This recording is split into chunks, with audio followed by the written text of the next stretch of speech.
Audio Jungle.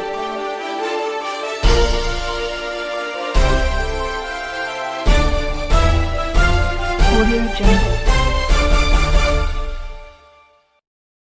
Ishkaran Bhandari, आप वकील हैं सुशांत के, पूरा केस आप हैंडल कर रहे हैं। आपको ये लगता है कि पूरे मामले की सीबीआई जांच कराई जानी चाहिए, तभी इस पूरे मामले पर सुशांत के साथ न्याय मिलेगा?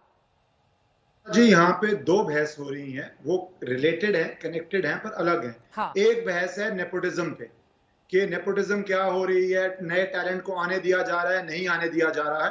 दूसरी बात है क्राइम की, क्या क्राइम हुआ है या क्राइम नहीं हुआ है, क्या ये सुशांत सिंह राजपूत एक ट्रेजेडी का केस है या एक अबेटमेंट टू सुसाइड का केस है या एक मर्डर का केस है। ये दोनों बहस अलग अलग है। आप जो ये नेपोटिज्म की बहस हो रही है, ये पैदाइश है इस सुशांत सिंह राजपूत केस की कि पॉलिटिकल चैनल्स नेपोटिज्म और बॉलीवुड पे इस तरह खुल के चर्चा कर रहे हैं, और ये बहुत अच्छी बात है और ये चर्चा होनी चाहिए है, ये और इंडस्ट्रीज में भी होनी चाहिए है। पर अभी मैं सिर्फ क्राइम की बात करूंगा।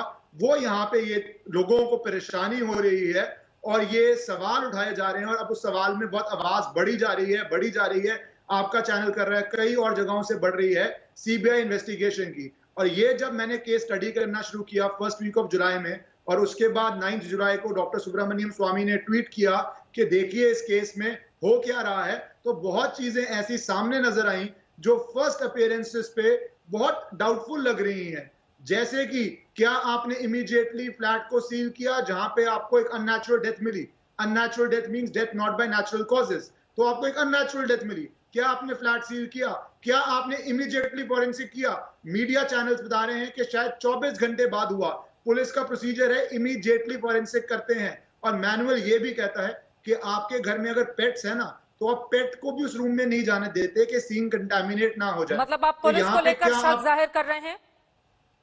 दिख रहा है, ये तो आपके सबको दिख रहा है कि ये कुछ सवाल हैं जिनके जवाब चाहिए, और अगर ये सवालों के जवाब नहीं आ रहे, आज जो ये क्वेश्चंस आ रहे हैं कि महेश भट्ट को समन किया गया, उसको समन किया गया, ये तो पहले हफ्ते में ही होना चाहिए था। 40 दिन बाद क्यों हो रहा है?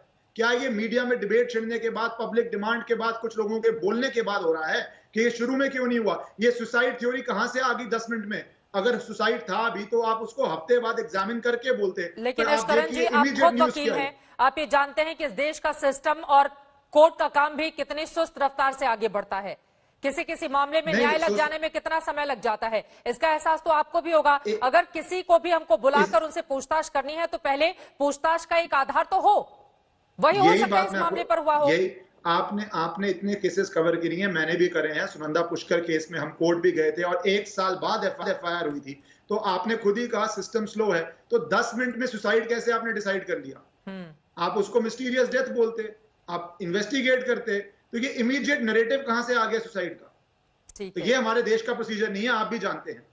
ये महत्वपूर्ण बात आपकी ओर से कही गई है, लेकिन चूंकि आप इस केस को लड़ रहे हैं, मैं चाहूंगी कि अब तक आपने क्या कुछ पाया है वो आगे बताएं। लेकिन उसके पहले अनूप जलोटा जी, आप भी उत्तराखंड में जन्मे, उसके बाद मुंबई आपने आपको अपनाया, प्यार दिया, और उसके बाद न सिर्फ देश में बल्कि दुनिया भर में आपकी एक अलग पहचान है।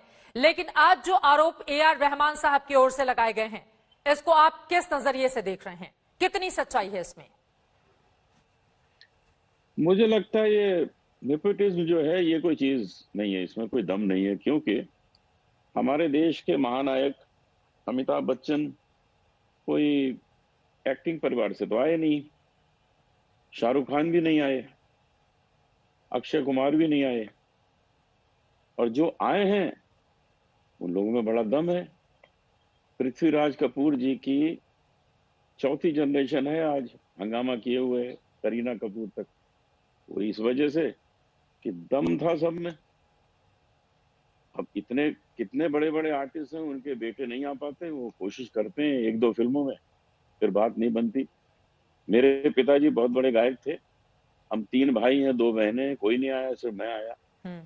मेरा बेटा, उसमें संगीत का कुछ रंग नहीं है, तो मैंने उसको नहीं सिखाया, उसको संगीत में नहीं लाया। जरूरी थोड़ी होता है कि जो हो नहीं है जिसमें दम उसको ले आया जाए। अब पहले होता था ना कि कोई डॉक्टर बैठे हैं अपने क्लिनिक में और बेटा भी बाद में वहीं बैठना शुरू कर देता है, लेकिन लोग कहते हैं यार वो बड़े डॉक्टर साहब के हाथ में जो जादू था वो इसमें है नहीं, तो वो रह जाता है।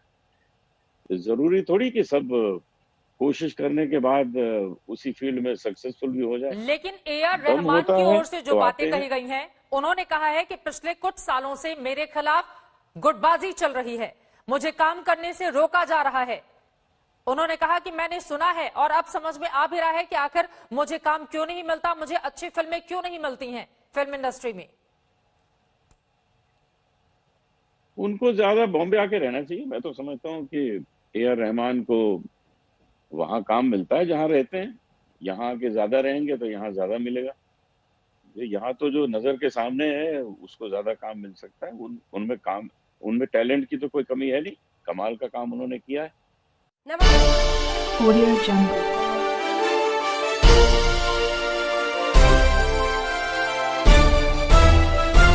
Audio Jungle.